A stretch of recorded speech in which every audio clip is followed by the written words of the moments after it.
What's up? It is the Chinchilla Notebook here, and welcome back to my YouTube channel. So today's video is going to be the do's and don'ts of chinchilla grooming care, and I was kind of struggling to name this video, but it's basically just like cosmetic care, anything that has to do with the way they look, like their grooming, health. I don't really know how to explain this. Let's just jump right into this video. Alright, so the first don't is to give them sand baths. So obviously, as you guys probably know, chinchillas are going to need a bath to bathe in, like a dust bath to bathe in. And some people decide to go with sand. You need to stay away from the sand because it is very rough and coarse on their fur. It doesn't really clean off the oils, and it's really bad. So what you should do in this situation is use blue cloud dust, obviously specifically designed for chinchillas. Some really good brands are Oxbow, Sensation, or Sunseed, I think. And, you know, I'll just link some down below. But this is what it should look like. It should not look like sand. Oh, there's a little oopsies. I didn't clean this out. I gave it to him last night. So basically it should be fine dust. It should not be sand. If this looks like sand, it's not, just to let you know. But yeah, it should be a gray color and very fine and dusty, not sandy. So definitely stay away from the sand as it's very bad for your chinchilla's fur. The next don't is to clip their nails. I know that probably a lot of people know not to do this, but just in case you didn't know, chinchillas do not need their nails clipped. They barely even have any. Like, honestly, they're so tiny, their toes, that they don't need them. As you can see, they don't really have nails. So what you should make sure you do as far as their toes and feet is to keep them hydrated. And you can do this by using bag balm. I've mentioned this a couple times in my videos. So this is what bag balm looks like, and it's for dry chapped skin, and you can use this on animals. It's completely pet safe. I got this at a local basin feed and supply store, just for like farm, but you can get it online. I'm pretty sure you can even get it like at Walmart, literally. It's super easy to find and get your hands on. So definitely keep their toes and ears moisturized. I have a whole video on how Merlin's feet started to bleed because they got so dry. So to make sure that your chinchilla stays nice and hydrated, use these on their feet and on their ears. So that's what you should be doing. You shouldn't be clipping their toenails or worrying about that. Chinchillas take care of them fine on their own. The next don't is to brush their fur. Now, there are certain cases, really bad cases, when you need to brush their fur. For example, when they have like mats or whatever.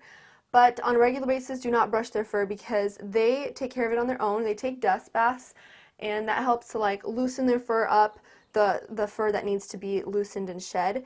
And then they also groom it on their own. If you ever notice your chinchilla like grooming their fur or whatever, that's a good sign, and they just handle it on their own. So don't use a brush because their fur is very dense, and if you use a brush, you could literally pull out a ton of hair because chinchilla's natural instinct is when they're under like attack or if they feel threatened, they're going to let their fur slip, and if you brush them, it could let way too much come out. So don't brush their fur.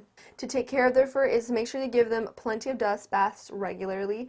Now, not every day. I give Merlin 2 times a week or 3 times a week, but I would say maybe every 3 days. You don't have to give it too often, but make sure that you're not skipping out on that because I've seen some chinchillas who don't get enough dust baths and their fur looks super oily and like patchy and just not good. So that's definitely a must. And then also watch out for missing fur patches and matted places.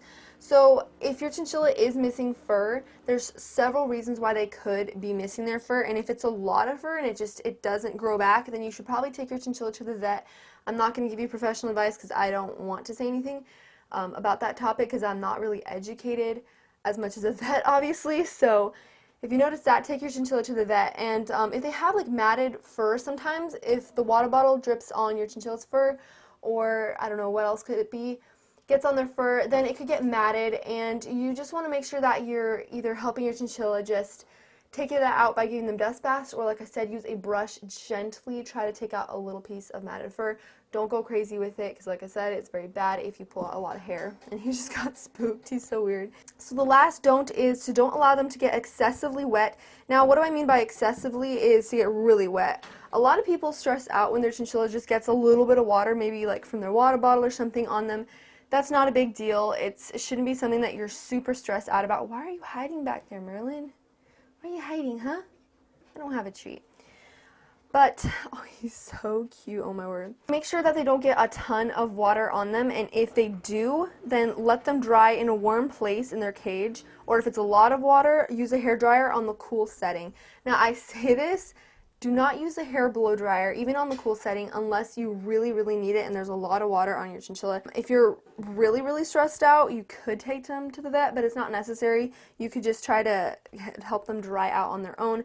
But one of the risks is that they could get fur fungus because it's so dense that air doesn't dry out their fur as well. So you might need to help them out with that. But basically, my whole point here is to don't let them get too wet, and if they do get a little bit wet, don't go crazy with the hair dryer. That being said, guys, I'm going to let you guys go. I hope this video is pretty fast and to the point. And yeah, so those are just a couple of the do's and don'ts that you should be watching out for with your chinchilla's grooming or cosmetic health. I can't even talk, oh my word. So I will see you guys in next week's video, and let me know down in the comments what you want to see for the next video. I will be doing a cage tour soon, so if you guys have been wanting to see that, I need to make a couple things for his cage, but yeah, a cage tour is on the way. So Merlin says goodbye.